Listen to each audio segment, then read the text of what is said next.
సమస్తము శుద్ధ చైతన్యంలో నెలకొని ఉన్నాయి.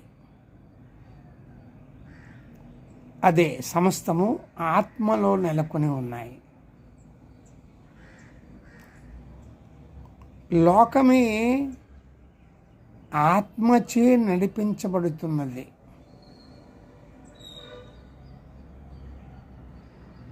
సమస్తానికి ఆత్మే ఆధారభూతం.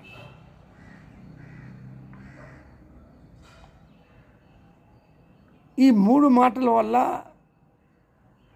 మనకి ఏమర్థమవుతుందంటే, ఈ జగత్తు, ఈ ప్రపంచం అంతా కూడా ఆత్మ వలనే నడుస్తూ ఉన్నదని అర్థమవుతుంది. కానీ ఈ జగత్తంతా ఒక మిథ్య, ఒక భ్రాంతి అని మనం ఆధ్యాత్మిక శాస్త్రంలో చెప్పుకున్నాం.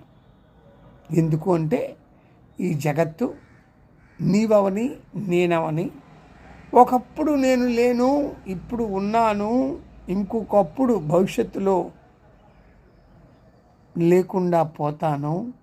సో ఇలా నా గురించి నేను చెప్పాను.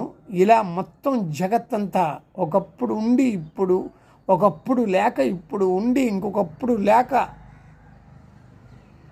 అస్థిరముగా మారుతూ ఉంటుంది. కాబట్టి జగత్ మిథ్య అని ఆదిశంకరాచార్యులు అన్నారు. అంతే, వెరీ సింపుల్. అలాగే ఆత్మే ఆధారంగా ఈ జగత్తంతా నడుస్తుంది. అంటే బాగా మీరు మూల పదార్థానికి వెళ్ళిపోతే మీకు ఆత్మే కనిపిస్తుంది. ఆత్మ అంటే